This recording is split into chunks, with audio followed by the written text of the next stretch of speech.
Gunnarsdóttir, Sverrir Bergmann Magnússon, Valgerður Björk Pálsdóttir og sú sem hér stendur Halldóra Fríða Þorvaldsdóttir. Auk þess situr bæjarstjóri Kjartan Már Kjartansson fundinn og Hrefna Gunnarsdóttir sem ritar fundargerð. Á dagskrá þessa fundar eru 8 mál, en þau eru fyrst fundargerð bæjarráðs frá 22. september,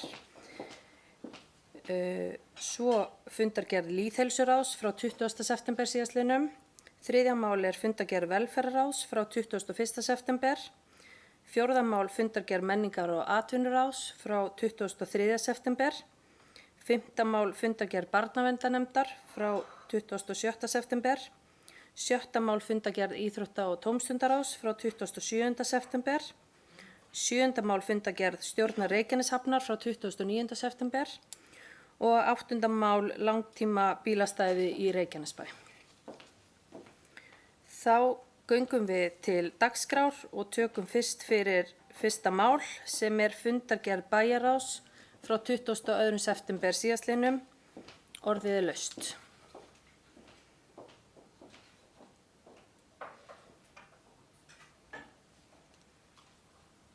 Það er enginn sem óskar eftir að taka til máls undir fundargerð bæjarráðs frá 22. september. Þeir sem samþykkt geta þann lið eru beðnir að gefa merki. Fundargerðin er samþykkt 11:0. Þá tökum við næst fyrir annað mál sem er fundargerð lýðheilsuráðs frá 20. september og áður en forseti gefur orðið laust vil ég nefna að í fyrsta máli fundargerðarinnar er rætt tillögur og áherslum er varða lýðheilsu fyrir árið 2023. Lýðheilsuráð leggur þar til að gert verði mat á kostnaði við að bjóða upp á hafragraut fyrir börn í grunnskólum Reykjanesbæjar. Forseti leggur hér til að við vísum tillögunni til umræðu í bæjarráði en vil gefa orðið laust þá tillögu. Guðný Birna Guðmundsdóttir, gjörðu svo vel.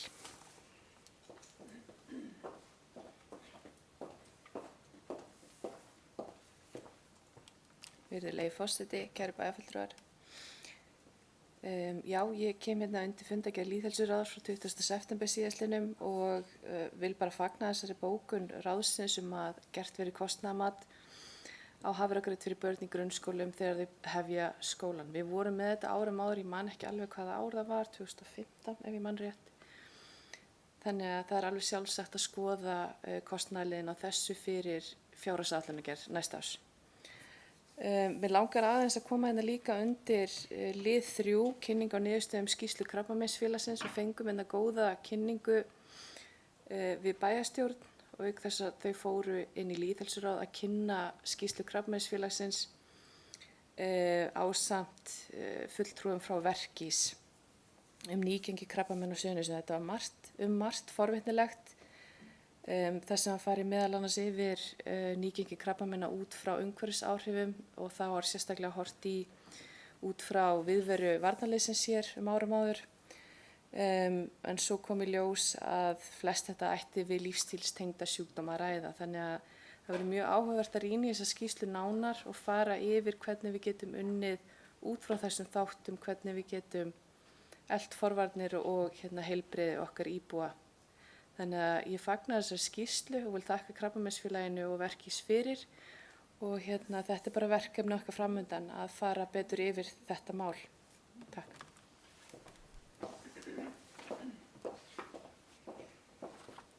Kæra þakkir fyrir þetta. Eru fleiri sem óska eftir að taka til máls? Díana Hilmarsdóttir.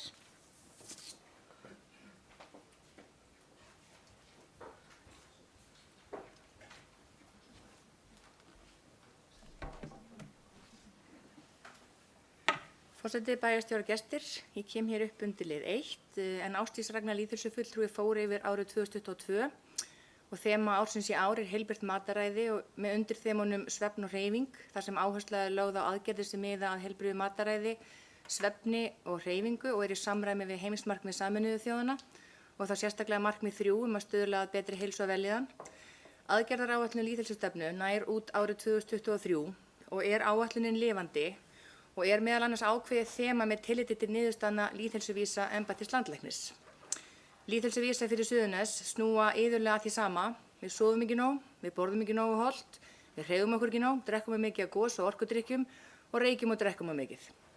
Við snúum ekki upp á hendurnar á fullorðnu fólki og þvingum það í einhverja breytingar ef það vill það ekki sjálft. Aftur á móti tel ég forvarnir og fræðslu sérstaklega mikilvæg fyrir börnin okkar og ungmenni og jú, líka fyrir fullorðna því það aldrei of seint að fara að hlúa sjálfum sér, hvort sem að það andlega eða líkamlega.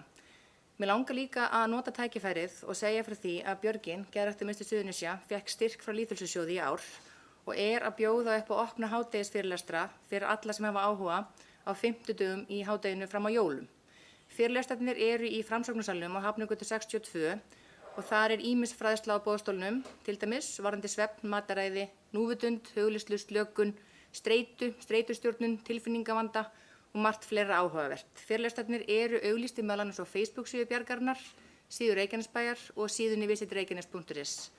Og mér langar líka að fá að minna á að núna í október árlegt árvekni og fjáröflunar átak Krabbameinsfélagsins, Bleik og Slaufan, sem tileinkað baráttu kvenna gegn krabbameini eða krabbameini hjá konum og ég hvet okkur öll til að kaupa Bleik og Slaufuna og styðja við þarft og mikilvægt málefni.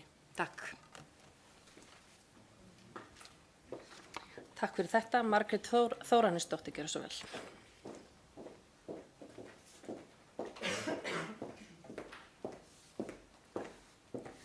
Virðulegi forseti og aðrir viðstaddir, ég kem hérna undir lið 1 frá Lýðheilsuráði. Mér finnst bara frábært að Lýðheilsuráði komi með þessa tillögu að við myndum gefa öllum grunnskólabörnum frían hafragraut á morgnana. Við í umbót höfum mikið lagt upp úr því að koma með gjaldfrjálsar skólamáltíðir sem hefur ekki því miður orðið. Og eins og við sáum núna að við vorum að hækka skólamáltíðir, það voru hækkanir á skólamáltíðum í grunnskólanum og það kom illa niður á stærri hóp núna heldur en áður. Maturur hafa hækkað almennt og ég veit það að við erum að grípa þetta fólk en mér finnst við verðum að hugsa fram á veginn og mér finnst þetta bara frábært tillaga og ég ætla að vona að einn góðan miðvikudag þá verði gjaldfrjálsar máltíðir í öllum skólum Reykjanesbæjar og þetta kannski skrefið í fyrsta átt. En við sjáum til hvernig þetta fer. Það sem við erum að fara að glíma nú með mjög erfiða fjárhagsáætlunargerð og það verður áhugavert hvort að við getum komið þessu inn. Takk fyrir. Takk fyrir þetta. Eru fleiri sem óska eftir að taka til máls undir fundargerð Lýðheilsuráðs? Forseti, má ég aðeins bara... Já, bæjarstjóri, gjörðu svo vel. Forseti, ágætu bæjarfulltrúar, vegna orða bæjarfulltrúar Margrétar Þóransdóttur. Mér heyrist hún nefnilega að segja að hér væri tillaga að við myndum bjóða ókeypis hafragraut. Tillagan gengur út á að gert verði mat á kostnaði við að bjóða upp á hafragraut fyrir börn. Það er tillagan. Og svo verður þá væntanlega tekin afstaða til hvort það verði gert eða ekki þegar niðurstaða liggur fyrir. Takk fyrir þetta. Já, ég held að sé mjög skýrt að við erum tillaga forseta einmitt að leggja til að það fari fram umræða mat á kostnaði við að bjóða upp á hafragraut. Ég held að bæjarfulltrúar Margrét hafa alveg verið með það á hreinu. Þannig að þá vill forseti, ef það er ekki fleiri sem óska eftir að taka til máls undir þessari fundargerð, óska eftir að þeir sem samþykkt geta tillögu að þessi umræða mat á kostnaði við hafragraut í grunnskólum fari inn í bæjarráð, þeir sem samþykja þá tillögu, gefur merki og hún er samþykkt 11.0 og þá óska ég eftir því að þeir sem samþykja geta fundargerð Lýðheilsuráðs í heild sinni gefur merki það og fundargerð Lýðheilsuráðs frá 20. september er samþykkt 11.0. Þá förum við í þriðja mál á dagskrá sem er fundargerð velferðarráðs frá 21. september síðastliðnum og eins hér áður en forseti gefur orðið laust þá vil ég nefna að í fyrsta máli þessarar fundargerðar leggur fulltrúi Sjálfstæðisflokksins fram bókun þar sem óskað er eftir frekari samtal við forsvarsfólk hinsegin Plútó varðandi starfsemi þeirra í Reykjanesbæ. Frábær bókun og mjög góð tillaga og forseti leggur því til að þessari tillögu verði vísað til umræðu í bæjarráði og opna hér á umræðu þessa tillögu og það má einnig eins og þann alveg ræða fundargerðina að öðru leyti. Margrét Sanders, gjörðu svo vel.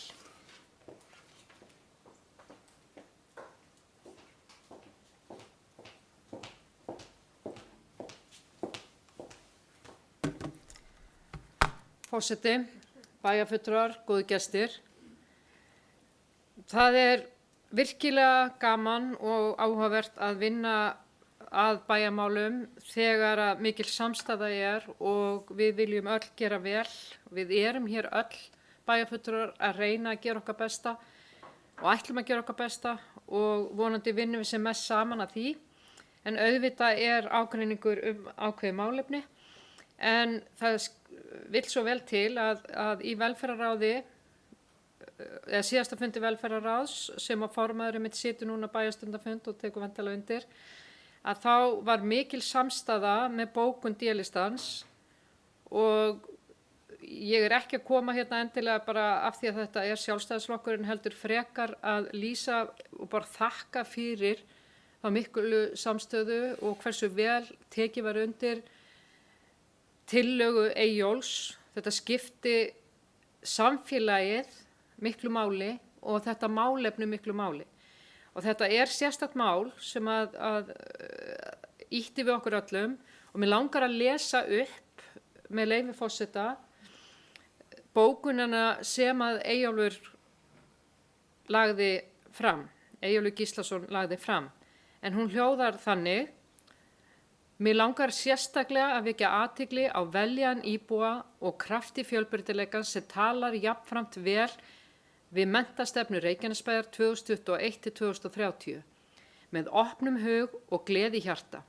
Þar kveðið á að skapa öllum börnum og ungmennum í Reykjanesbæ örugt og hvetjandi umhverfi þannig að þeim líði vel og þau hafi tækifæri til að rækta hæfileika sína og blómstra á sínu sviði.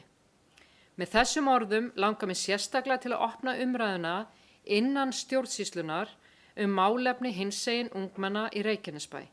Í stefnuskrá Sjálfstæðisflokksins fyrir bæjarstjórnarkosningarnar í vor kom fram að koma ætti á samstarfi við ýmis samtök til að auka fræðslu, sýnileika og til að styðja við til dæmis minnihlutahópa og voru samtökin 78 nefnd sérstaklega. Hér í bæjarfélaginu starfræktur hópur á vegum foreldra sem ber heitið Hinsegin Plútó. Fyrir tæpum 5 árum síðan hóf framsækin hópur fólks að standa fyrir sérstökum kvöldum fyrir ungt hinsegin fólk, vettvang þar sem ungmenni geta leita til og fengi stuðning frá jafningjum. Hópur á bakvið Hinsegin Plútó hefur undanfarin ár sinnt þessu starfi í sjálfboðavinnu og tugir ungmenna hafa sótt þau kvöld sem í boði á vegum Hinsegin Plútó. Staðan sú að þeim var boðin aðstaða í 88 húsin í upphafi og eru þær enn og það vel. Staðan hins vegar sú að í samfélagi ungmenna sem eru að sækja aðra viðburði á sama tíma. Það getur verið kvalafull upplifun að þurfa að standa andspænis öðrum þegar feluleikur í hjartanu á sér stað. Feluleikurinn fyrir því hver við í raun og veru erum. Með þessari bókun kalla ég eftir almennri umræðu málefni hinsegin ungmenna í bæjarfélaginu. Hvað við getum gert sem samfélag til að auka á forvarnir og fræðslu hinsegin mál. Þá kallar Sjálfstæðisflokkurinn einnig eftir því að samtali verði komið á milli forsvarsfólks, Hinsegin Plútó hvernig stjórnsýslan í Reykjanesbæ getur orðið þessu mikilvæga hóp sem stendur að baki Hinsegin Plútó að liði, til dæmis með betri aðstöðu sem getur tryggt leynd hópsins þegar þess þarf. Það alveg ljóst að samtök sem þessi hér í bæ nýsköpun og eru til þess gerð til að skapa öruggt umhverfi fyrir ungmennin okkar í Reykjanesbæ í krafti fjölbreytileikans. Það ósk mín að bókunin verði tekin til umfjöllunar hjá bæjarráði og síðar á sviði bæjarstjórnar þar sem tækifæri gefst til að ræða stöðu hinsegin fólks í Reykjanesbæ af mikilli alvöru. Þá erum við að uppfylla það leiðarljós sem felst í krafti fjölbreytileikans sem lítur að einni að grunnþörfum hverrar mannesku sem er að tilheyra samfélaginu. Eyjólfur Gíslason. Og ég vil aftur ítreka að í bókuninni talar hann Sjálfstæðisflokkinn og við erum og stöndum öll á bakvið þetta, öll hér í bæjarstjórn og ég vil sérstaklega þakka Velferðarráði hversu vel var tekið í þessa bókun. Takk. Kæra þakkir fyrir þetta bæjarfulltrúi Margrét og ég held að við tökum öll undir þessa bókun. Bjarni Páll Tryggvason, gjörðu svo vel.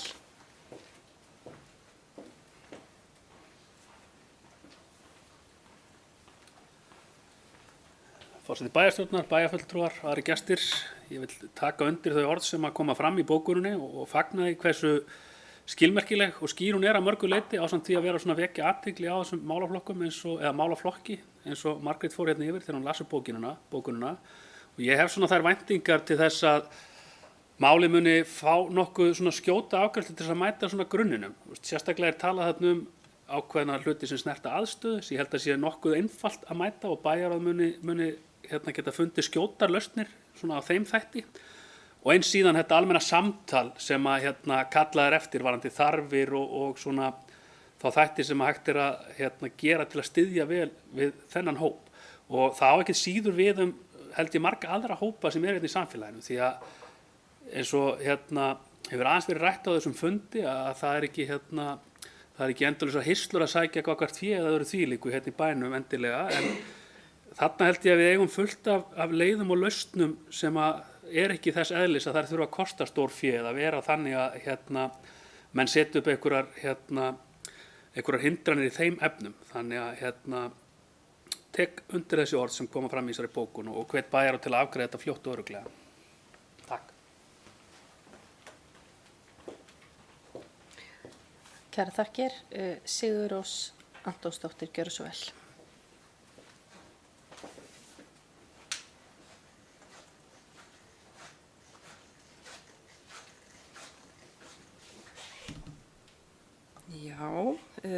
Forseti og aðri gestir. Ég kem hingað upp vegna fundargerðar Velferðarráðs sem var 21. september síðastliðinn og einmitt undir lið 1 Velferðarnet Suðurnesja. Með hinsegin Plútó ég tek undir einmitt þessa bókuna því að í okkar ráði er rosalega góð samstaða. Við erum öll að vinna að bara einu málefni, það er bara velferð íbúa. Og hann sem er með hinsegin Plútó, hann er bara mjög góðu vinur minn, búin að vera með þetta bara að hans hjartar rótum að koma og hjálpa þeim sem bara einmitt eru svona aðeins undir í samfélaginu að koma fram og þetta er bara mjög mikið svona mannréttinda mál finnst mér og þannig að já, ég tek undir með bókuninni og líka Margréti Sanders að þetta einmitt er mjög þarft að koma þessu á. En sem sagt undir lið 1 þá er einmitt Velferðarnet Suðurnesja, hún Eydís Rós verkefnastjóri Velferðarnetsins og Hilma verkefnastjóri fjölmenningarmála mættu á fundinn og kynntu verkefni Velferðarnet Suðurnesja, sterk framlína. Og markmið Velferðarnetsins er að styrkja og auka nýsköpun á grundvelli sjálfbærni í þjónustu við íbúa á sviði heilbrigðis, félags- og menntamála hjá opinberum stofnunum á Suðurnesjum. Og öll sveitarfélögin á Suðurnesjum ásamt heilbrigðisstofnun, vinnumálastofnun, sýslumanni og lögreglustjóranum eru þátttakendur í verkefninu sem er afar ánægjulegt. Og Velferðarráð einmitt vill leggja áherslu á að hversu vel verkefni er unnið og líka þessi mikil þörf sé á þeirri vinnu að halda áfram. Síðan ætla ég aðeins að fara yfir í lið 2, Barnvænt sveitarfélags sem eru auðvitað náttúrulega tengist líka hinsegin Plútó og líka bókuninni hjá honum Eyjóli. En þar kynnti einmitt hann Hjörtur Magni okkur fyrir einleikaferli Barnvæns sveitarfélags og aðgerðaáætlun Reykjanesbæjar sem er einmitt líka mjög þarft verkefni. Og ég veit til þess að hann sjálfur var líka sem sagt vann þetta vel með umhverfisráðun okkar eða ungmennaráðunu fyrirgefið. Undir lið 3 þá kom Vilborg Pétursdóttir teymisstjóri barna- og fjölskylduteymis. Hún mætti einmitt á fundin og fór yfir tillögur á breytingum á reglum þjónustu og við börn og fjölskyldur sem hluti af reglum félagsþjónustu í Reykjanesbæ sem auðvitað bara frábært og kannski bara þörf að breyta ýmsum reglum og færa þau í nútíman. En meira það síðar og þá örugglega eftir að koma hingað aftur inn. Undir lið 4 umdæmisráð. Ráðið okkar eða velferðarráð það telur að endurskoða þurfi áætlaðan kostnað vegna umdæmisráða. Það sem verulega hækkunar að ræða frá núverandi kostnaði vegna barnaverndarnefnda sveitarfélaga. Og á grundvelli þeirra breytinga sem orðið hafa á barnaverndarlögum væri æskilegt að mennta- og barnamálaráðuneytið gæfi út leiðbeinandi reglur umdæmisráð barnaverndar. Síðan ætla ég aðeins að tala mál 5, málefni flóttafólks. Það var verið að endurskoða bara samningin og kynnti héraðssviðsstjóri fyrir okkur stöðu mála. Og eins og hefur komið fram þá erum við ekki að fara að stækka hann, heldur að hann haldi sér bara sem sagt með fjölda flóttafólks eins og Og við viljum bara ítreka það að við ætlum bara að halda utan okkar fólk sem við erum með í samfélaginu. Við viljum ekki kannski mikið, en svo það annar sem að við höfum einmitt fengið upplýsingar að bara í september sóttu 417 aðilar í 281 máli alþjóðlega vernd á Íslandi. Þetta bara í síðasta mánuði. Fjölmennasta þjóðerni, þá ég að tala þá bara einmitt á Íslandi. Fjölmennasta þjóðerni var Úkraína með 204 umsóknir. Þar á eftir var Venesúela með 85 umsóknir og þriðja fjölmennasta þjóðerni var Palestína, 36 umsóknir. Og auk þess þegar þetta ritað bara í gær, komna 37 umsóknir alþjóðlega vernd í október og biðstofur á Dómus fullar af fólki. Þannig að við skorum á fleiri sveitafélög að taka þátt í þessu verkefni. Undir lið 6 þá var einmitt farið yfir fjárhagsáætlun næsta árs og þetta þungur róður sem verður á næsta ári en þá þarf örugglega að hagræða. En við gerum allt til þess að verja þá sem standa höllum fæti í samfélaginu. Síðan finnst mér líka undir lið 7, það svona málana að mælaborði í ágúst núna voru 213 einstaklingar sem fengu greidda fjárhagsaðstoð frá Reykjanesbæ en í sama mánuði og í fyrra, ágúst 2021, voru 127 einstaklingar að fá greidda fjárhagsaðstoð. Þetta vekur athygli, að það sé mikil fjölgun á þeim sem þurfa fjárhagsaðstoð og má rekja þessa fjölgun til aukin fjölgun flóttafólks. En munur á milli ára fyrir sérstakan húsnæðarkostnað var aðeins minni. En fleira var það ekki. Takk.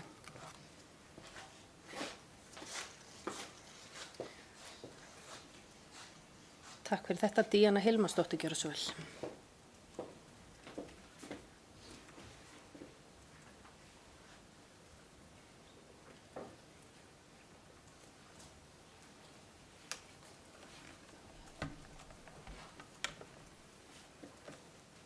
Bæjarstjóri, forseti og gestir, ég kem hér upp undir bókun fulltrúa Sjálfstæðisflokksins í ráðinu vegna hinsegin Plútó og ég tek heilshugar undir bókunina sem og orð þeirra sem að komi í pontu í kjölfarið.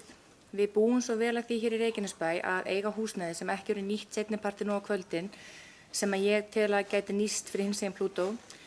Ég sem forstöðumaður Bjargarinnar hef komið því á framfæri við stjórnendur í 88 fyrir á þessu ári að aðstæðan okkar til dæmis stendur þeim til boða ef þau getur hugsað sér að nýta hana. Þannig að ég tel ekki að þetta strandi á lausu húsnæði, heldur því að við þurfum að taka umræðina og samtalið og láta hlutina gerast. Takk.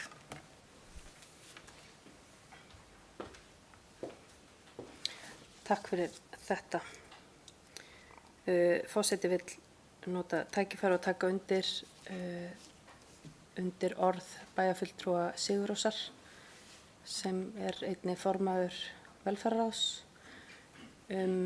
að við ætlum okkur að halda áfram að standa við okkar samninga eins og við þekkjum öll, við erum með 2 samninga við ríkið, annars vegar einstaklinga sem koma hér í leita vernd og samræmda móttöku flóttafólks þar sem við getum líka sótt fjármagn til þess að standa straum af því sem að sveitarfélagi leggur út í þjónustu við þá aðila sem eru innan þessara 2 samninga og erum að þjónusta vel, mannsamandi þjónustu en ætlum okkur ekki að stækka þessa samninga eins og margoft hefur komið fram. Þá ber ég tillögu forseta að vísa tillögu samtal við forsvarsfólk hinsegin Plútó fyrst hér upp til samþykktar. Þeir sem samþykkt geta að vísa því til bæjarráðs gefi merki. Hún samþykkt 11:0. Ef ekki fleiri óska eftir að taka til máls undir fundargerð velferðarráðs frá 21. september, þá óska ég eftir merki samþykkið þeirrar fundargerðar og fundargerð velferðarráðs samþykkt 11:0. Þá tökum við næst fyrir 4. dagskrálið sem fundargerð menningar- og atvinnuráðs frá 23. september síðastliðnum og hér komum við aftur á því að áður en forseti gefur orðið laust þá vil ég nefna að í 4. máli fundargerðarinnar fjallað jólaverkefni 2023 og í fundargerðinni vísa menningar- og atvinnuráð erindinu til bæjarráðs og því leggur forseti til að þeirri tillögu verði vísa til umræðu í bæjarráði og opna hér á umræðu það ef bæjarfulltrúar vilja ræða þá tillögu eða annað í þeirri fundargerð. Sverrir Bergmann Magnússon, gjörðu svo vel.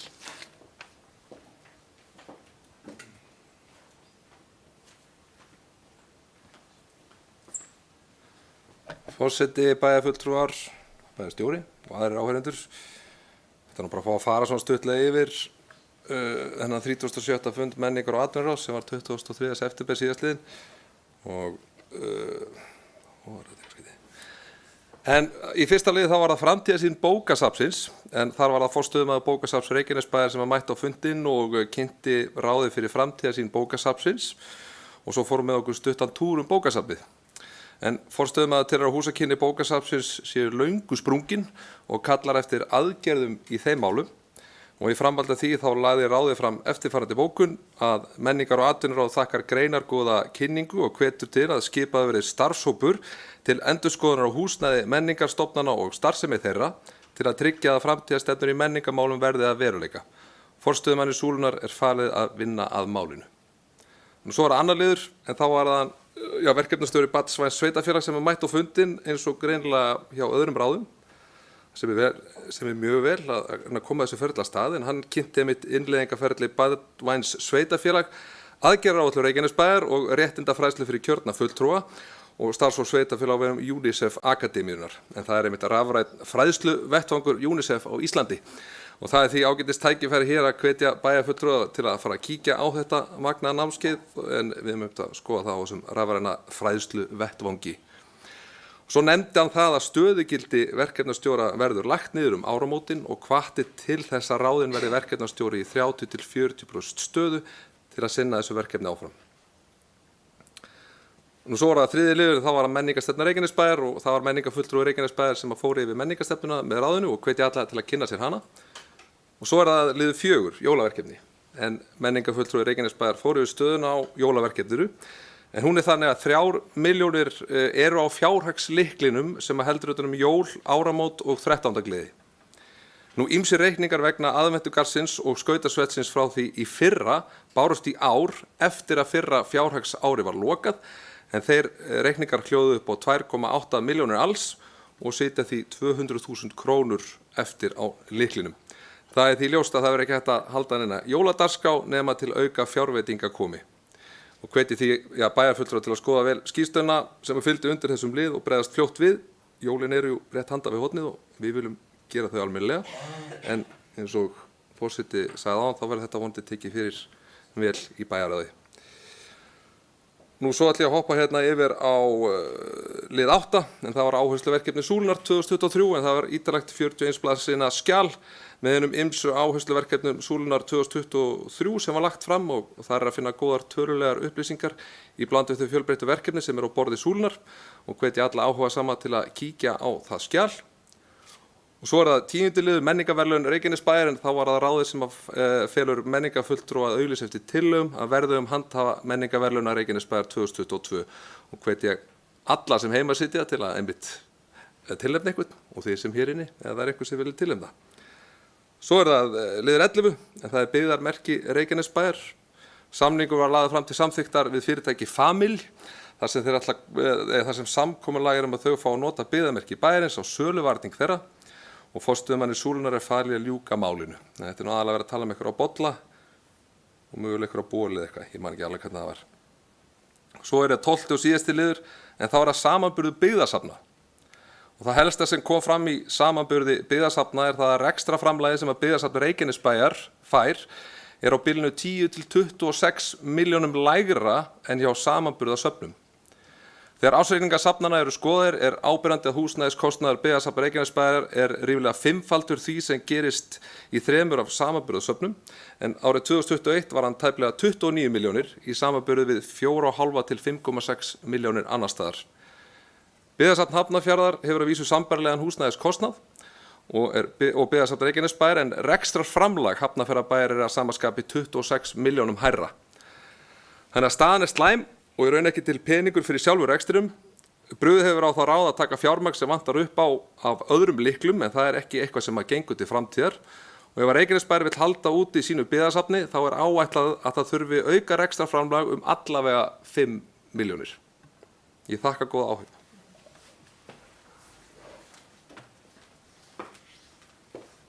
Kæra þakki fyrir þetta. Helga Jóhanna Oddsdóttir, gjörðu svo vel.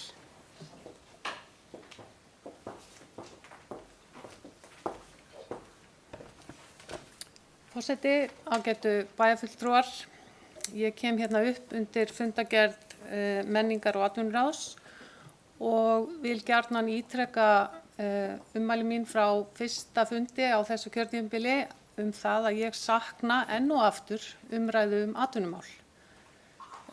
Fundargerðin ber þess merki og síðustu fundargerðir einnig að atvinnumálum er frestað eða þá að umræðan undir liðnum atvinnumál takmarkast við fjölda atvinnulausra í sveitarfélaginu. Ekki hvaða tækifæri getum við farið og gripið, hvað erum við að gera til að laða að fyrirtæki til bæjarins og svo framvegis.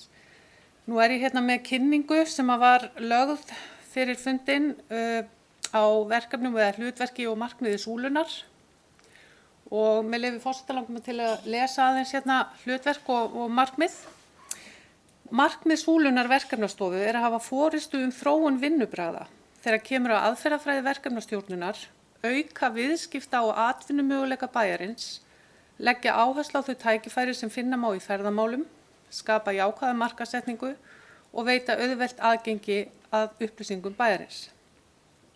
Hlutverk Súlunar verkefnastofu er einnig að endurspegla Reykjanesbæ og Reykjanesið sem áhugaverðan og spennandi áfangastað með fjölbreyttu menningarlífi og ægifara náttúru. Stór liður í þessu hlutverki og þessum markmiðum Súlunar er illilega vanræktur. Miðað við þær fundargerðir sem okkur eru kynntar á hverjum fundi hér. Og velti ég því fyrir mér hvernig við eigum að bregðast við, hvort að atvinnumálunum sé hreinlega betur fundinn staður annar staðar, innan annarra nefndar eða sér. Og svona í lokin að þá þótti mér áhugavert að heyra þetta með framúrkeysluna á reikningi sem barst of seint og hvet ég stjórnendur til þess að gera ráð fyrir því og við eigum svo kallaða biðreikninga væntanlega eða biðlykla þannig að það á ekki að þurfa að getast að fjárhagsáætlun nýs árs þó að reikningu berist ekki fyrr en eftir dúk og disk þannig að þetta á ekki að þurfa að koma okkur neitt á óvart. Takk fyrir.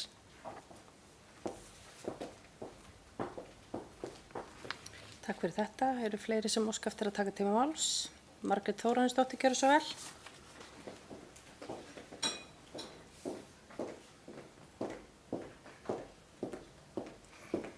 Virðulegi forseti og aðrir viðstaddir, ég tek heilshugar undir orð Helgu Jóhönnu. Ég var virkilega sár þegar ég var að lesa þessa fundargerð að atvinnumálum hafi verið frestað og við höfum oftar en einu sinni rætt það í minnihlutanum að það þarf að efla atvinnumálin og það er bara sorglegt að það er eins og þessi málaflokkur bara farið svona aðeins til hliðar og menningarmálin séu bara alltaf í háuðum höfð og ég vil einnig líka koma á framfæri hvað varðar þetta með jóla fjárhagsáætlunina að það hefur reikninga birst síðar og mér finnst það mjög sérstakt og eins og hún bendir réttilega á þá eigum við að eiga ykkur aðra varalykla sem að við gætum tekið þetta úr og þetta á alls ekki að bitna á fjárhagsáætlun þessa árs. Takk fyrir. Takk fyrir þetta. Mér langar að minna okkur öll á að muna eftir að ávarpa hvert annað formlega á fundinum. Guðbjörgur Einarsson, gjörðu svo vel.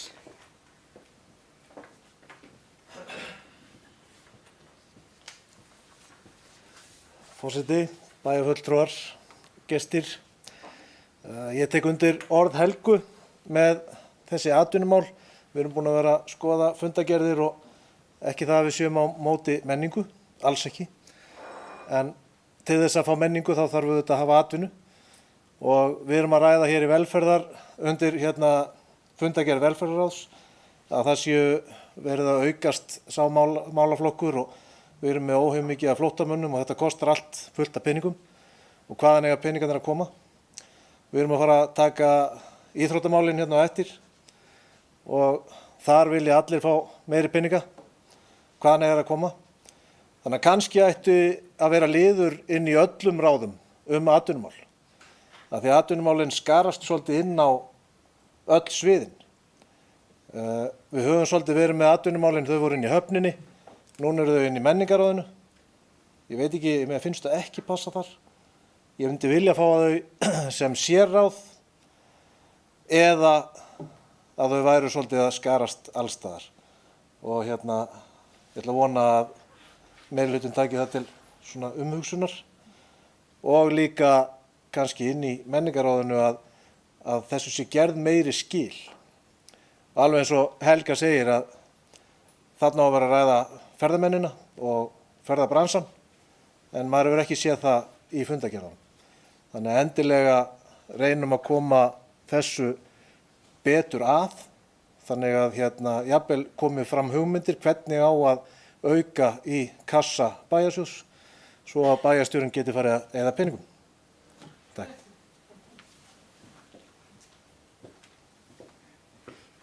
Takk fyrir þetta. Það eru fleiri sem óska eftir að taka til máls. Bjarni Páll Tryggvason, gjörðu svo vel.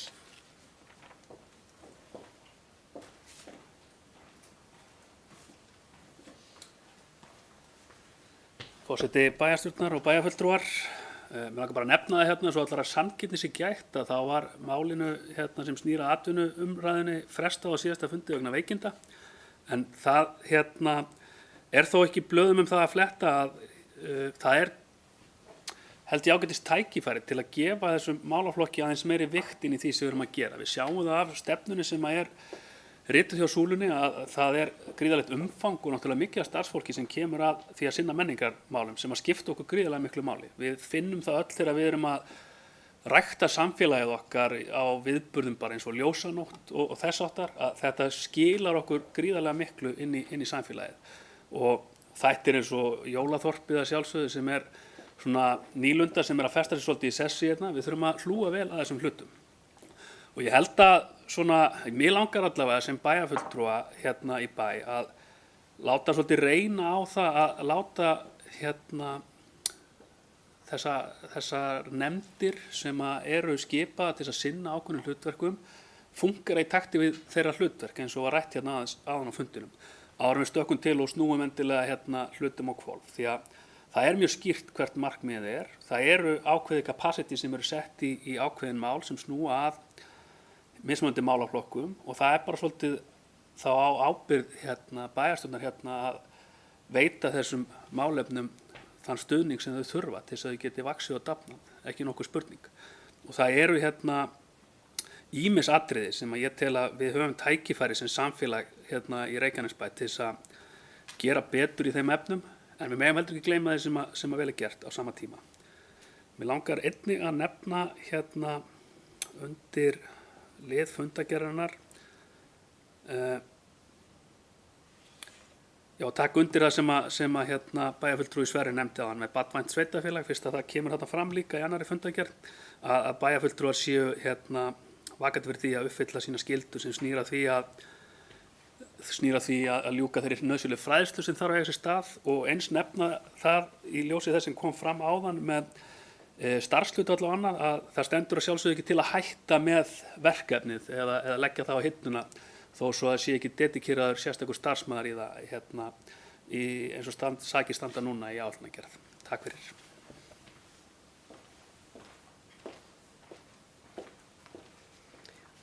Já, takk fyrir þetta. Hvað segirðu? Ósk eftir orði? Já, Helga Jóhanna Oddsdóttir, gjörðu svo vel.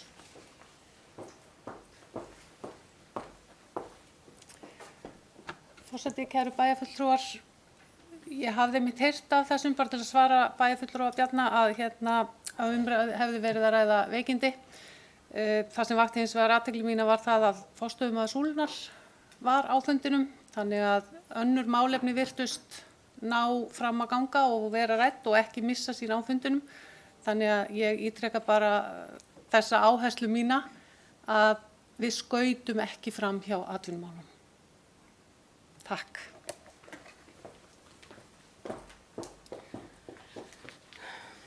Já, takk fyrir það. Eru fleiri sem óska eftir að taka til máls? Svo er ekki. Þá byrjum við á að bera upp tillöguna að vísa erindi varðandi jólaverkefni 2022 til bæjarráðs. Þeir sem samþykkt geta þá tillögur í beðnir að gefa merki. Hún er samþykkt 11.0 og þá óska ég eftir því að þeir sem samþykkt geta fundargerðina heild sinni gefi merki. Og fundargerð menningar og atvinnuráðs frá 23. september er samþykkt 11.0. Þá tökum við næst fyrir fundargerð barnaverndarnefndar frá 27. september síðastliðnum. Hún er hér lögð fram en ekki til formlegrar afgreiðslu. Orðið er laust. Díana Hilmarsdóttir, gjörðu svo vel.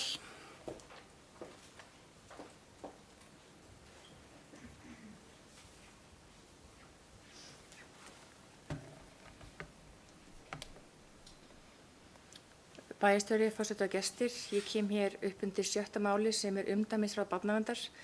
Við ræddum vel og lengi á þessum fundi hvernig best væri að haga þessum málum fyrir Reykjanesbæ fjárhagslega og auðvitað til þess að vernda gæði þjónustuna sem verið er að veita. Barnaverndarnefnd tók heilshugar undir bókun velferðarráðs frá 21. september síðastliðnum sem hljóðar svo með leyfi forseta. Velferðarráð telur að endurskoða þurfi áætlaðan ferðakostnað vegna umdæmisráða þar sem er að ræða verulega hækkun frá núverandi kostnaði vegna barnaverndarnefnda sveitarfélaga.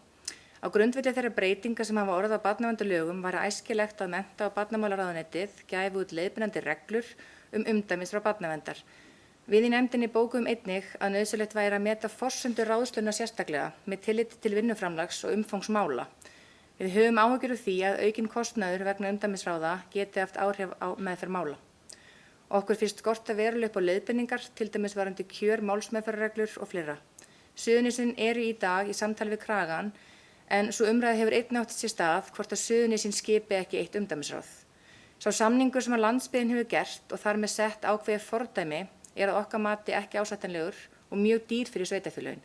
Misdýr að sjálfsögðu þar sem að það er misjafn fjöldi mála sem fer til úrskurðar.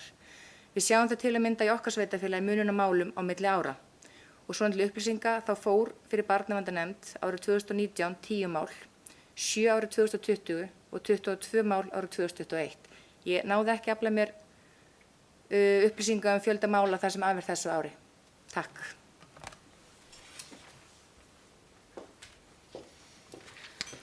Takk fyrir þessa yfirferð. Er einhver sem óskar eftir að taka til máls? Svo er ekki. Og þá tökum við fyrir 7. mál á þessari dagskrá sem er fundargerð íþrótta- og tómstundaráðs frá 27. september síðastliðnum. Guðný Birna Guðmundsdóttir, gjörðu svo vel.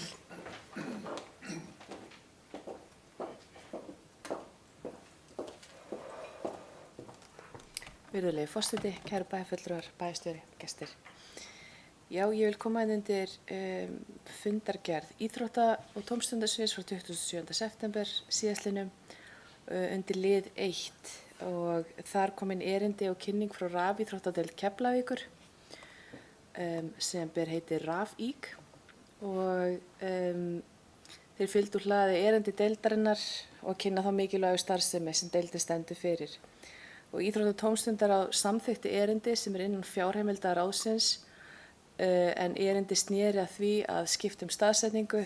Deildin hefur verið starfrækt í kjallaranum 88 húsinu en fer núna inn í Hringbraut 108 þar sem að deildin hefur stækkað sem gleðilegt og bara óska ég þeim til hamingju með þetta og gleðilegt að deildin að stækka. Nú, mér langar einnig að koma undir lið 5 sem heilsu- og forvarnavika Reykjanesbæjar sem núna 3. til 9. október. Þessi dagskrá mjög metnaðarfull og við leggjum mikið upp úr þessu þannig ég hvet bæjarbúa til að nýta sér það sem í boði og vil ég sérstaklega nefna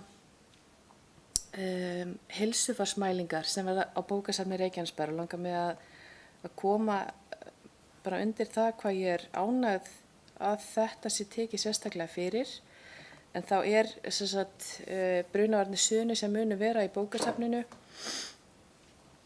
þar sem að verður mældur blóðþrýstingur, súrefnismettun, púls og blóðsykur og þetta tekur ekki langan tíma en þetta segir manni helling þessa mælingar og til að mynda helstu dánarorsakir Íslendinga sjúkdómar í blóðrásarkerfi.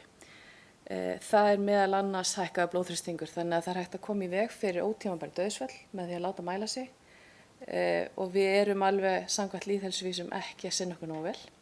Þannig að hveti ég ykkur til að fara og kíkja á þau og fá þessa fría mælingu til þess að komast að því hvort þið séu heilsuhraust eða ekki út af því að þetta einkenni sem þið finnið ekkert alltaf fyrir. Þannig ég vil eindregið benda á þetta og svo fullt af öðru skemmtilegu hluti að gerast erindi geðríkum svefn og annað slíkt þannig endilega nýti ykkur þessa viðburði að skoða betur. Takk.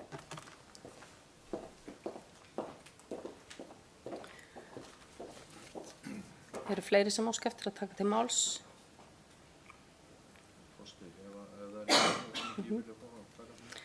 Svo ekki en bæjarstjóri hefur óska eftir að taka til máls, gjörðu svo vel. Forseti, ágætu bæjarfulltrúar, mér langar til þess að vekja máls á máli sem að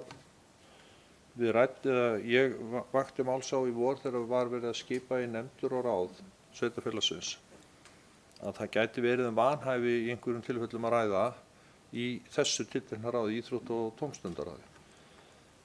Þarna núna í ráðinu,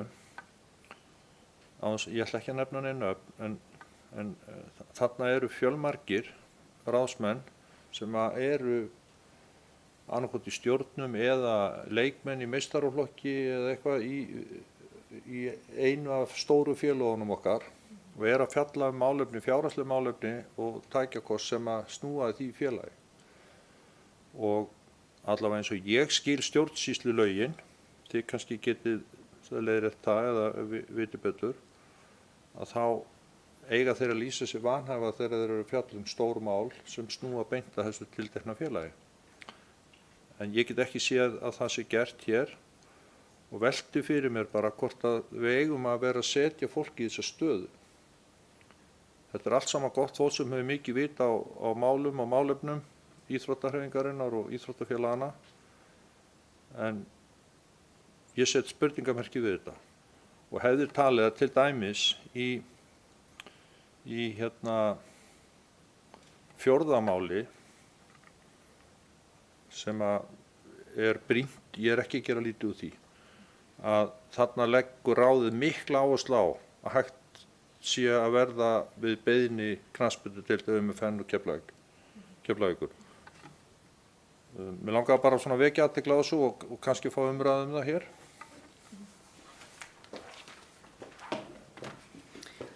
Takk fyrir þetta. Þetta góð áminning. Margrét Sanders, gjörðu svo vel.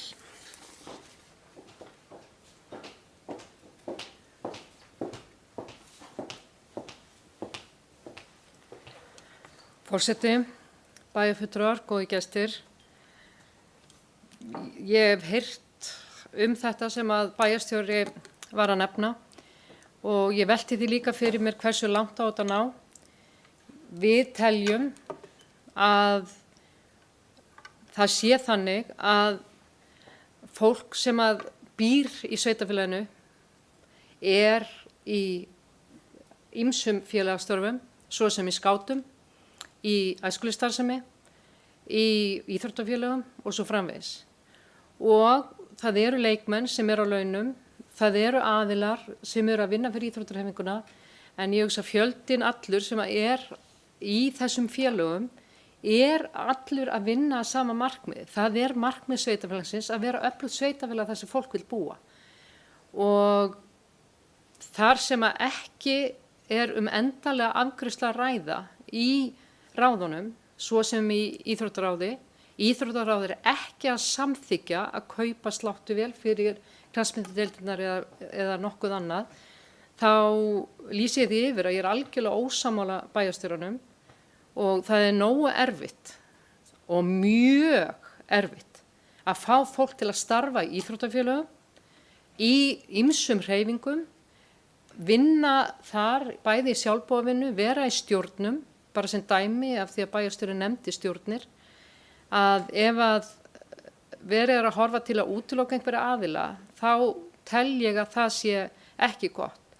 Við sjáum ákveðið tækifæri þegar að við ætlum að ná ákveðnum málum fram, að við höfum aðila sem hefur breiða þekkingu.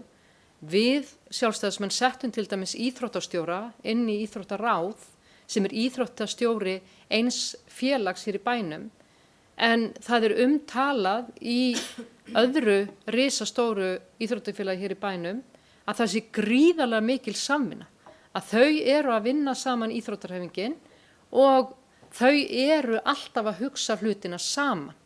Hvort sem það heitir sund, fimleikar, Njarðvík, Keflavík, hvað það heitir, að það er bara mikil þekking og hvernig viljum við að sveitarfélagi verði.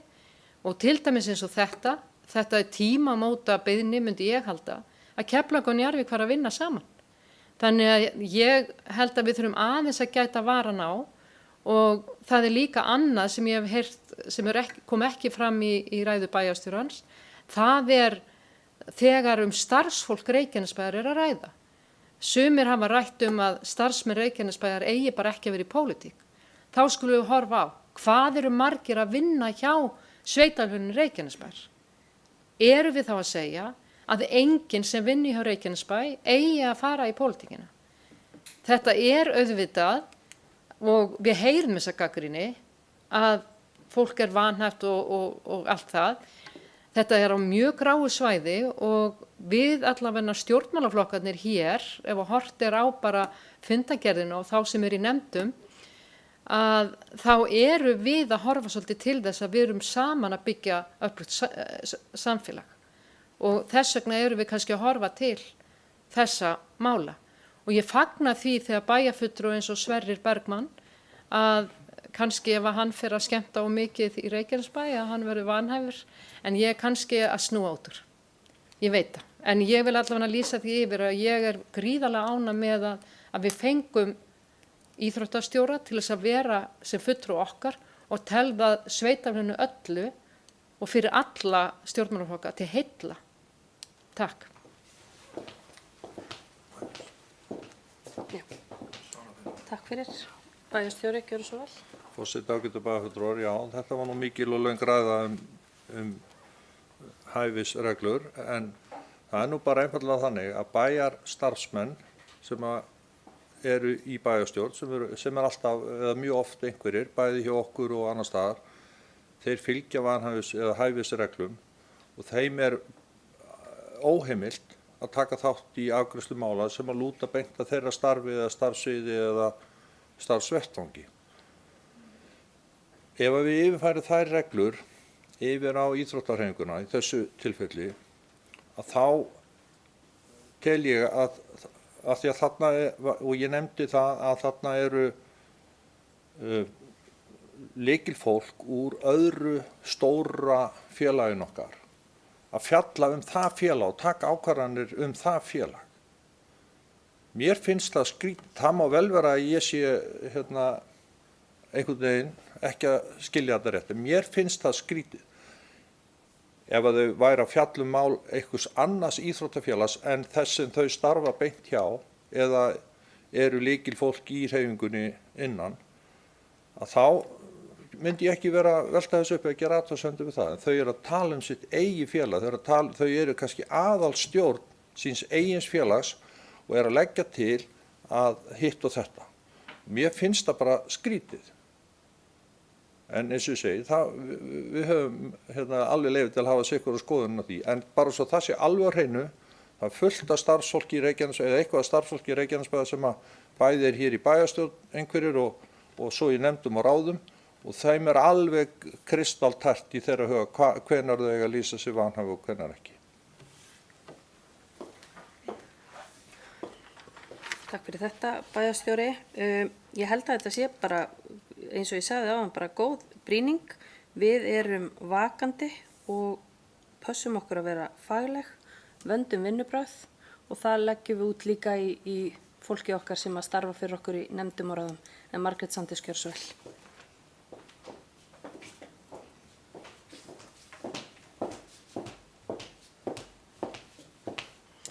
Forseti, bæjarfulltrúar, góði gestir. Ég tek heilshugar undir með forseta að við eigum að vera fagleg og þetta er góð umræða og þakka bæjarstjórnum fyrir að hefja hana og gott að koma þessu sjónarmiði á framfæri hér af því að þetta þarf að taka umræðu þetta. Og það er líka hægt að teygja sig á alla vegu.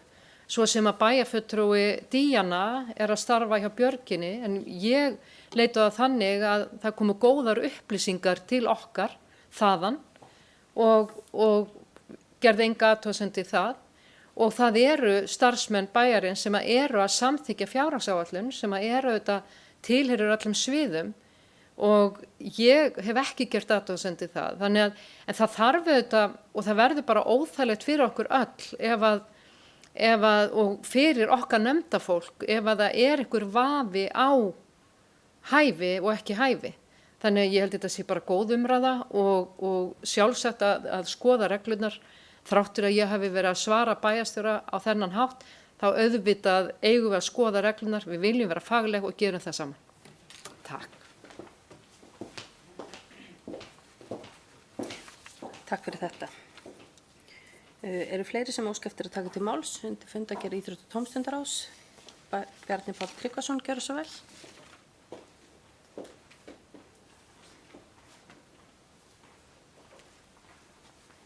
Forseti, bæjarfulltrúar, við langar að koma aðeins upp undir þessum lið sem að vera að ræða varandi hæfi og annað þvílíkt.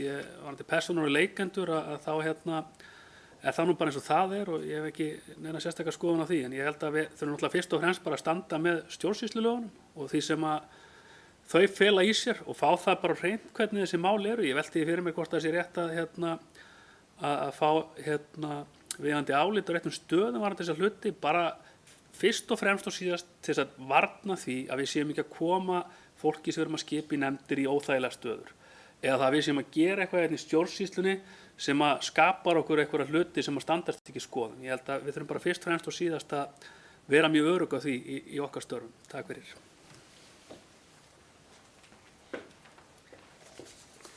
Takk fyrir það. Eru fleiri sem óska eftir að taka til máls? Svo er ekki, þá ber ég fundargerð íþrótta- og tómstundaráðs frá 27. september upp til samþykktar. Þeir sem samþykkt geta fundargerðina eru beðnir að gefa merki. Hún er samþykkt 11.0. Þá tökum við næst fyrir 7. mál á dagskrá sem er fundargerð stjórnar Reykjaneshafnar frá 29. september síðastliðnum. Orðið er laust. Það er enginn sem óskar eftir að taka til máls undir þeirri fundargerð, þeir sem, Margrét Sandís, gjörðu svo vel.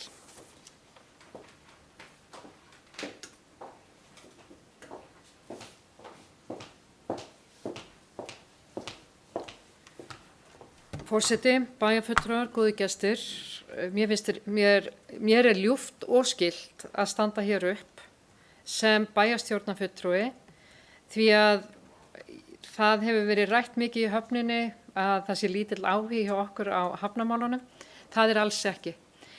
Við allavega, ég get náttúrulega bara að tala fyrir Sjálfstæðisflokkinn, að við treystum vel þessum hóp sem er þarna og það er mikið fjallað lóðir og flutning lóða og það er verið að nýta forkaupsrétti ákveðni lóð þarna. Það greinilega er mikið að gerast. Fjármálin hafa verið fyrirferðarmikil og svo langar mig að nefna eitt skemmtilegt mál sem að er þarna í fundargerð undir 7. lið varðandi skemmtiferðaskip, að það var búið að vinna frábæra vinnu varðandi það hvernig ætti að markaðssetja þetta og svo framvegis, en það er eitthvað að þvælast fyrir markaðsfólkinu að við tölum Keflavík í öðru orðinu og Reykjanesbæ í hinu og það verð til þess að það þurfa að endurskoða stefnuna og þetta varðandi skemmtiferðaskipin og hvernig það er markaðsett. Það var nú ekkert annað þó að það sé bara að fara yfir stöðu mála.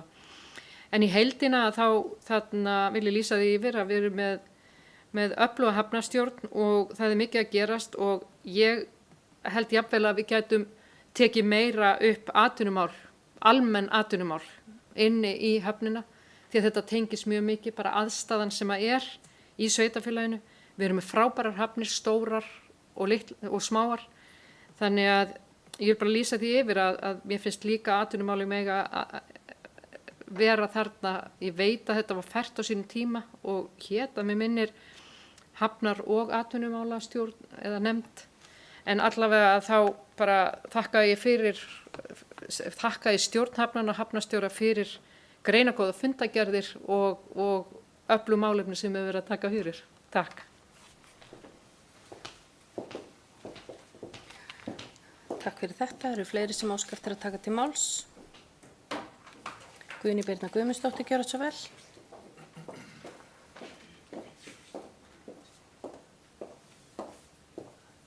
Virðulegi forseti og kæru bæjarfulltrúar. Vissulega, hafnamálin eru skemmtileg. Ég vil bara taka undir með Margréti Sands með því. Við erum með öfluga stjórnana sem er að halda vel á fjármálunum og eru í uppbyggingafasa heldur betur. Það eru skemmtileg verkefni að það framundan risastór. Varðandi athugasemdin atvinnumálin, ég held að við þurfum bara að skoða þetta mál sérstaklega út af því að atvinnumál tilheyrðu vissulega höfninni á sínu tíma, hét atvinnu- og hafnaráð ef ég man rétt. Og þá var einmitt líka gagnrýni að hafnamálin tæki alltaf stórt pláss og atvinnumálin að fara eitthvað annað. Þau fóru inn í menningaráð og nú er verið að tala að menningin tæki alltaf mikið pláss. Þannig að kannski erum við bara í þeirri stöðu að við þurfum bara að hugsa hlutina upp á nýtt, það er bara gott og gilt eða ekki, en það er bara eitthvað stefnumótunarvinna sem við þurfum að fara í. Ég vil líka minna á það að atvinnunefnd í sjálfu sér er ekki að fara að búa til neinn störf, en við höfum vissulega starfsfólk sem aðstoðar okkur við að kortleggja það. Þannig að þetta er bara góðar umræður og góða pælingar og eitthvað sem við þurfum bara að horfa í nánar. En að sjálfsögðu ána með hafnarstjóran okkar og hafnarstjórn, en það gengur bara uppbyggingafasin þar mjög vel. Takk.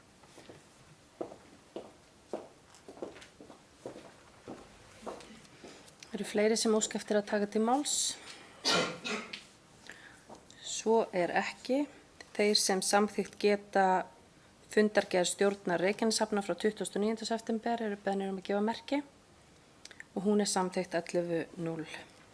Þá tökum við fyrir 8. og síðasta mál þessarar dagskrár sem er langtíma bílastæði í Reykjanesbæ, þar sem lögði fram tillaga að gera afgirt vaktað langtíma bílastæði utan þéttbýlis og forseti gefur orðið laust þessa tillögu. Já. Bæjarstjóri mun fylgja þessu eftir. Forseti, ágætu bæjarfulltrúar. Ég gerði þetta nú kannski meira að gamni mínu heldur en hitt, en þó í fullri alvöru að setja þetta fram með þessum hætti. En bæjarstjóri hverju sinni hefur bæði málfrelsi og tillögurétt í bæjarstjórn og ég hef nú ekki verið að koma með margar tillögur í gegnum tíðina og sé ekki fram á að ég geri það á meðan ég er í þessu starfi. En mér langaði engu að síður að flytja þessa og leið kannski hnykkja á því sem að ég hef átt samtöl við sum ykkar í gegnum tíðina, hvernig við setjum fram tillögur því að það er mikill eðlismunur á tillögu og bókun og við höfum aðeins verið að glíma við það undanfarið að það er eitthvað sett fram sem heitir bókun og svo inn í bókuninni er tillaga og hún er svo ekki kannski dregin fram eða greitt hana atkvæði og þetta verður mjög óskýrt. En þetta form sem hér ég er ekki að segja að þetta sé það eina rétta, en þetta er eitt form sem hefur oft verið og við oftast, ég hef vanist í hér á þessum vettvangi í bæjarstjórn Reykjanesbæjar í gegnum árum, bæði þegar ég var í bæjarstjórn og svo núna undanfarin 8 ár, að við höfum gert hlutina með þessum hætti. Það er að segja sett fram tillögu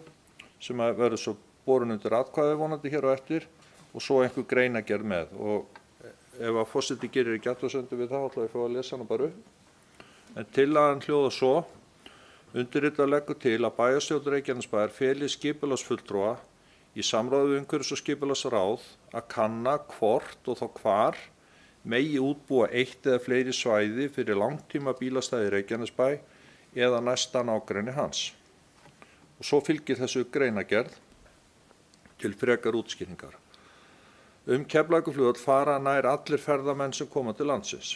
Mikill meirihluti allra bílaleigubíla er á einhvernum tímapunkti í eða við leifstöð. Að auki bjóða nokkur fyrirtæki upp á geymslu bíla á meðan íbúar landsins fara utan. Þetta veldur því að mjög mikið af bílum geymdir í skemmri eða lengri tíma víðsvegar í eða í nágrenni Reykjanesbæjar. Má það nefna á lóðum í Helguvík, á afmörkuðum svæðum á Ásbrú, á bílastæðum við íþróttasvæði og svo framvegis. Og við vitum að það líka verið að leggja bílum bara á almenningsbílastæðum við verslanir og fólk fer svo utan og skilur bílinn eftir þar í hálfa mánuð eða 3 vikur og það eru líka yfirgefni bílar og fólk sem flutt á landabrott og keypti sér ódýran bíl á meðan var hérna og skilur hann svo eftir hingað og þangað. Þetta hef ég fengið staðfest frá Heilbrigðiseftirliti Suðurnesja. Þetta var útúrdúr. Undirritað telur tímabært að skoða verði vel hvort útbúa megi afgirt langtímastæði, þarf ekki endilega að vera afgirt, bara að sé afmarkað, hefði kannski verið réttara. Afgirt langtímastæði á hentugum stað utan þéttbýlis sem einkaaðilar gætu svo séð að vakta og reka. Undir þetta rita Kjartan Már Kjartansson. Takk. Takk fyrir þetta. Guðbergur Einarsson, gjörðu svo vel.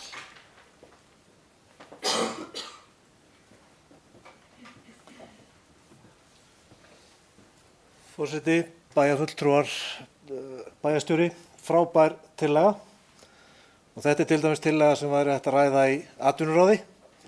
Þarna er verið að tala að búa til bílastæði sem einkaaðilar gætu rekið og þar með búið til atvinnu. Ég veit ekki hvort að því við vorum nú með kynningu frá Isavia hérna áðan, þá var verið að tala að það eru aldrei full bílastæðin hjá Isavia nema páska.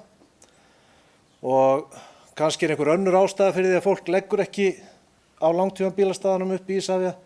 Er það að því það kostar of mikið og það þyrfti þá að vera góð greining á því hversu mikið er hægt að rukka fyrir þetta og hversu mikið kemur inn á þessu. En mjög góð tillaga og ég myndi vilja sjá meiri greiningu á þessu. Þetta fer vonandi inn í uppskráðið. Ég hef ekki séð neitt inn í uppskráðinu þetta en þetta fer vonandi þangað inn.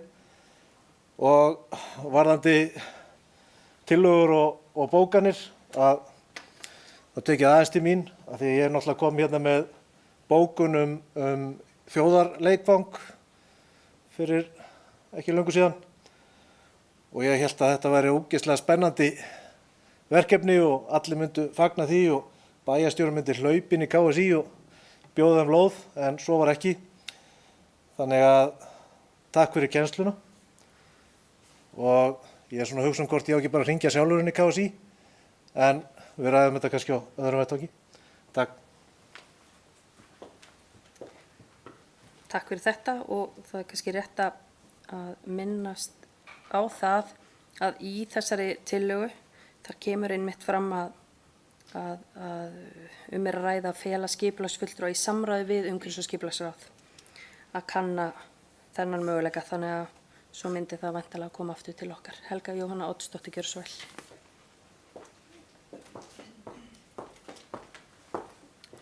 Forseti, kæru bæjarfulltrúar og aðrir gestir. Ég fagna þessari tillögu. Ég er alveg sammála því að við erum að sjá mikla óreiðu í bílamálum innan sveitarfélagsins og maður heyrir íbúa kvarta hástöfum undan því að göturnar þeirra séu bara pakkaðar og af ókunnugum bílum. Það sem að truflar mig aðeins í þessu er þetta okkar hlutverk? Eigum við að sinna þessu frumkvæði að fara að skoða hvort við getum búið til svæði fyrir einkaaðila sem ekki hefur sóst eftir því? Ég velti því fyrir mér og þá einmitt í tengslum við það að hér eru félög sem eru að bjóða upp á svona langtíma stæði. Eigum við kannski frekar að skoða reglurnar okkar og hvar við erum að heimila þessi stæði sem að þessir aðilar eru að nýta sér og sjá þá hvaða óskir og þarfir þeir hafa. Þannig að ég velti því fyrir mér hvort eigum við að sýna frumkvæði í þessu, er það okkar? Eða eigum við að taka vel á móti þeim einstaklingum eða þeim fyrirtækjum sem óska eftir betri aðstöðu? Og svo má náttúrulega ræða hitt að við hverja getum við tala til þess að beita viðurlögum ef að ólöglega er lagt. Takk. Takk fyrir þetta. Guðný Birna Guðmundsdóttir, gjörðu svo vel.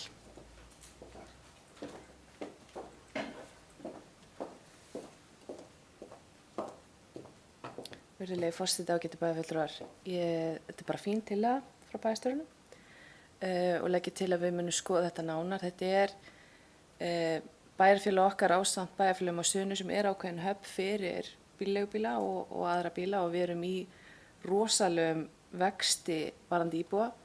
Þú gleymdir reyndar að minnast á bílastæði heilbrigðisstofnunar sem yfirleitt hálffull af ókunnum bílum en það er annað vandamál. Þannig að ég legg bara til að við skoðum þetta og að mínu mati finnst mér ekkert að því að við sýnum frumkvæði ef við fáum bara rekstraraðila í þetta og þá erum við að grípa inn í þetta mál sem er greinilega stórt mál og getum stuðlað að atvinnuuppbyggingu í leiðinni með því að fá rekstraraðila í þetta. Við gerum þetta sama við Skautasvelli, við prófum þetta, fengur ekstraaðila til að sjá þetta út því að við ætlum ekki að gera það og gekk bara þrjusu vel þannig að mínu mati er þetta bara fín tillaga og legg til að við skoðum þetta alvarlega. Takk.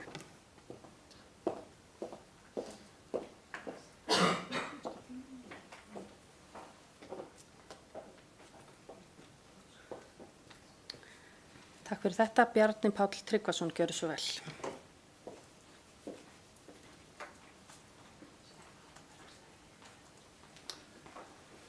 Forseti, bæjarfulltrúar, ég tek undir það, mér finnst þessi tillaga bara tímabær og fín til að starta hér umræðu.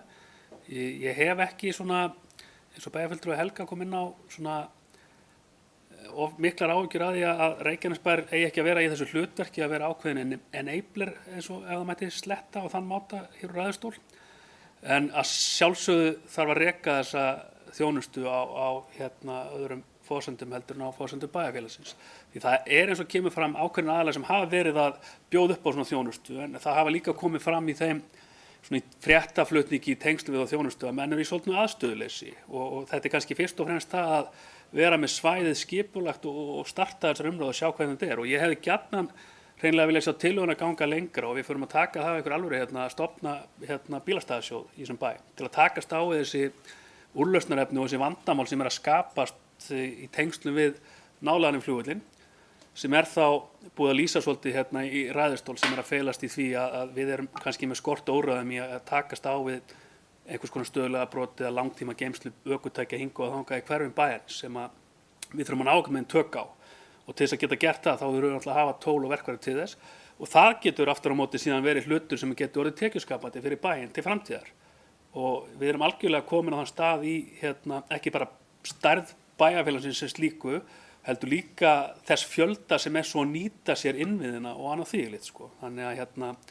ég myndi vilja svona beina því til ykkur jafnvel líka til viðbótar að við færum aðeins að hugsa þann þátt. Takk fyrir.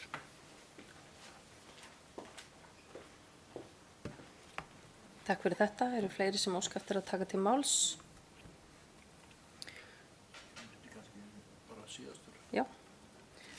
Þá gerum við það. Kjartan Már Kjartansson, bæjarstjóri, gjörðu svo vel.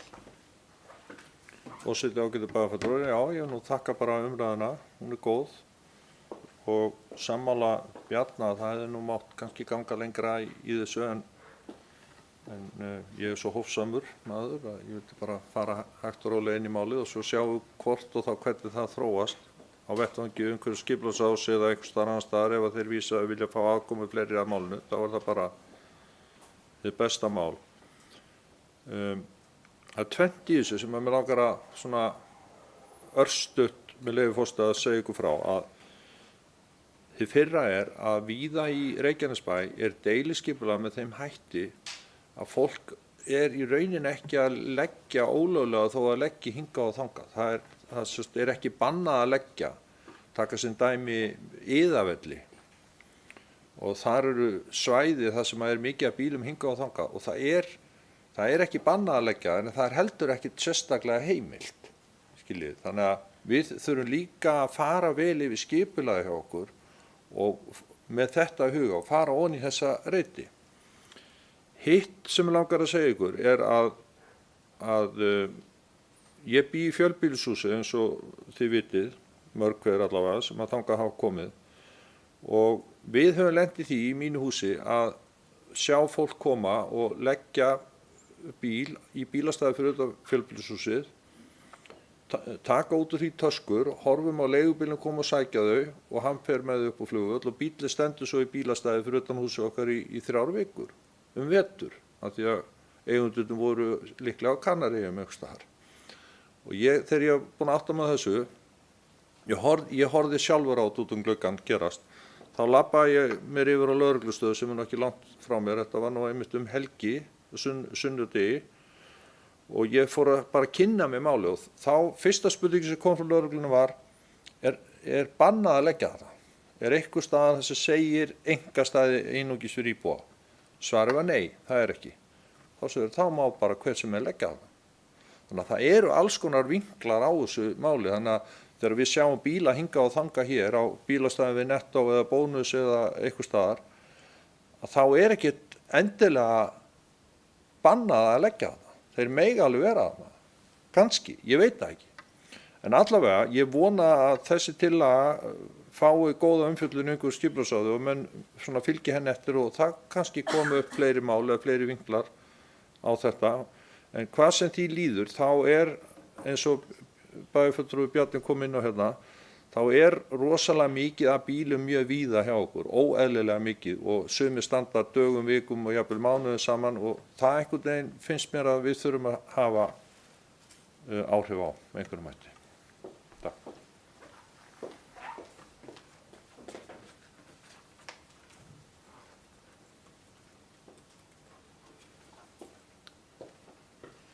Fleiri sem óska eftir að taka til máls? Svo er ekki. Þá ætla forseti að lesa hérna upp tillöguna og bera hana upp til samþykktar. Undirritaður, og það hefur komið hér fram að það er bæjarstjóri, og leggur til að bæjarstjórn Reykjanesbæjar feli skipulagsfulltrúa í samráði við umhverfis- og skipulagsráð að kanna hvort og þá hvar megi útbúa eitt eða fleiri svæði fyrir langtímabílastæði í Reykjanesbæ eða næsta nágrenni hans. Þeir sem samþykkt geta þessa tillögur eru beðnir að gefa merki. Hún er samþykkt 11:0. Þá verður fundargerð nú yfirfarin og undirrituð rafrænt eins og venja er og því segi ég þessum 638. fundi bæjarstjórnar Reykjanesbæjar slitið.